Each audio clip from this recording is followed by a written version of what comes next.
the Shadow Home Secretary. Diane Abbott is one of Jeremy Corbyn's closest allies. I'm pleased to say she's with us. Morning to you. Is this a day to be honest with people? Say, look, it is bad. It's not what we hoped for 3 months ago, but we're going to sort it.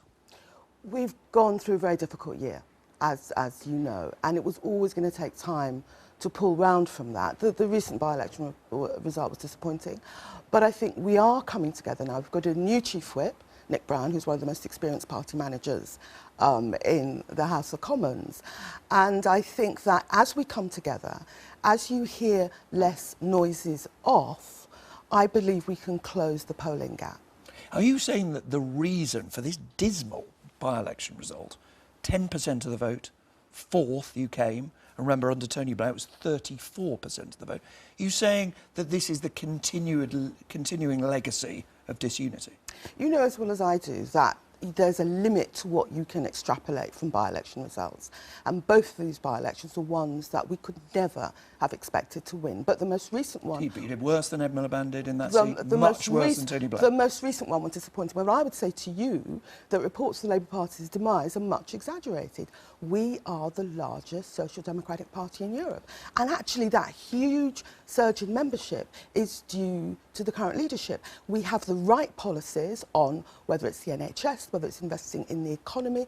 And as you know, the Tories are fatally split on Europe. Let's talk about that. It consumed John Major's leadership, it consumed David Cameron, and I believe it will consume Theresa May. Well, let's talk about just that issue, because many people knocking on the doorsteps in Richmond, where you got fewer votes than you had members, in Sleaford, where you got less than a third of the number of votes that Tony Blair got. One of the reasons, many of them said, was a confusion on the doorstep in answer to a simple question.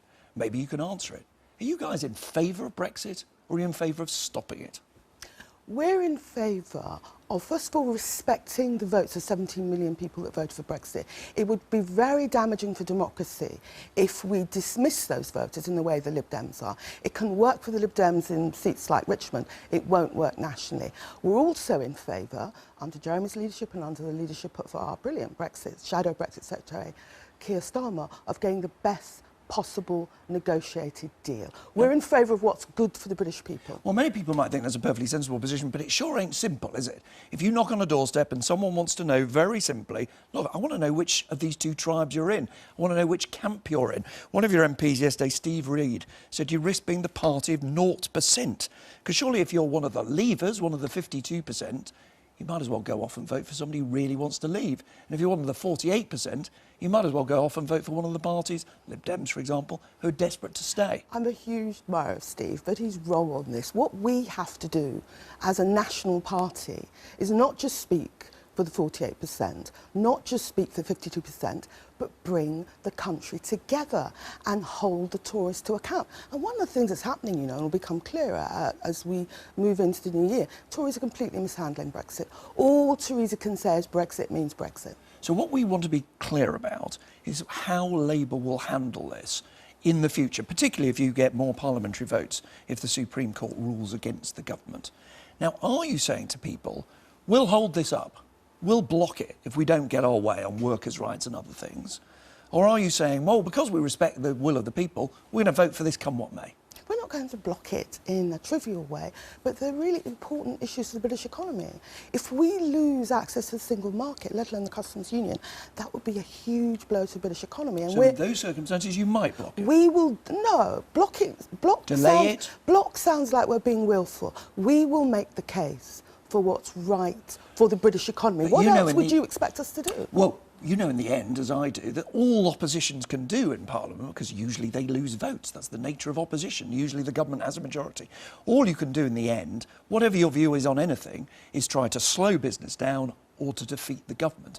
And I'm asking your bottom line. Are you in the end willing to frustrate Brexit if Labour doesn't get the things that it thinks is really important? We're not about frustrating Brexit, but just last week, Keir Starmer got Theresa to do something she had sworn she would not do and come forward with her negotiating programme, some sort of white paper. So we believe that step by step, we can shed light on what the Tories are doing and hold it up for the public to take a view. Well, I confess I'm no clearer whether you are going to frustrate Brexit in certain circumstances or never, but... Well, you make it sound as if we're playing a game. Well, no, well, you use your words. If you don't like frustrating, you don't like block. No, you make what are you prepared to do? You make it sound like we're playing a game. We're not playing a game. We're trying to get the best outcome for the British people. Now, one of the things you say is important is access to the single market. That means freedom of movement, doesn't it? So are you saying to your supporters, I'm sorry, it's economically in your interest for us to keep freedom of movement? Access to the single market and freedom of movement are inextricably linked, and it would be wrong, and the Labour Party leadership has said this over and over again, it would be wrong to put the economy anything other than first. So in other words, yes, you have to stick with freedom of movement. There's going to be negotiation, but it's misleading to suggest to people, as some people do, that we can have access to the single market and just dump freedom of movement. The Swiss, when they negotiated about access, they had to keep a measure of freedom of movement, as did the Norwegians. This is why people talk about confusion. The man who is running for mayor for the Labour Party in Greater Manchester, Andy Burnham, says the freedom of movement of people has been defeated at the ballot box. It is no longer an option. You're saying it clearly is an option. We believe in regional autonomy, and you believe in Labour saying different things in different cities? No. We believe in regional autonomy, and Andy's always had those views. Okay. But the truth is, you cannot have access to the single market without a measure of freedom of movement. Let's quote somebody else. Carwyn Jones, he's leader of the Labour Party in Wales. He accuses you of having, quotes, a very London-centric position. This is not the way people see it outside London.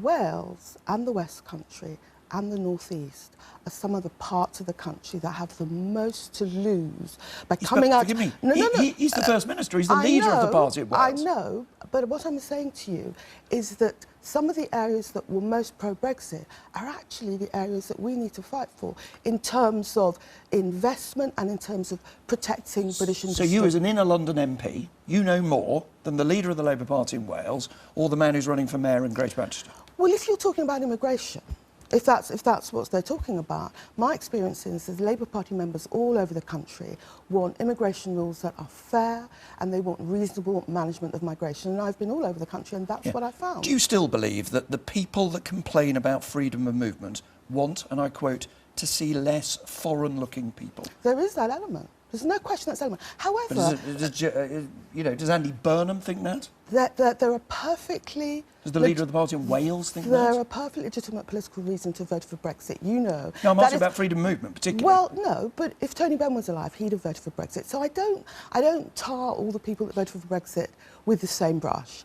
But you have to understand... Was your coat, the people that complain about freedom of movement want to see less foreign-looking people? But you know, it's all very well. It's all very well to come and score points, but people are very frightened about this debate on Brexit. One of the things we want to do, you're asking us what we want to do? We want to secure the position of EU residents living here. People are frightened and they need reassurance. And just finally, you've just promised at the beginning of this interview to close that polling gap, you said. When? And if it doesn't happen, most of the critics of Jeremy Corbyn you can dismiss as his enemies, lifelong enemies. But you're a great friend. Is there a moment at which even Diane Abbott looks and says, you know what, maybe this simply isn't working? Oh, I'm confident we're going to close the gap in the coming 12 months. We've had a pretty difficult 12 months, partly Jeremy's enemies in the party, partly commentators, but we have the right policies and we have the right leader. And when? Within the coming 12 months. Within 12 months, it's going to get better.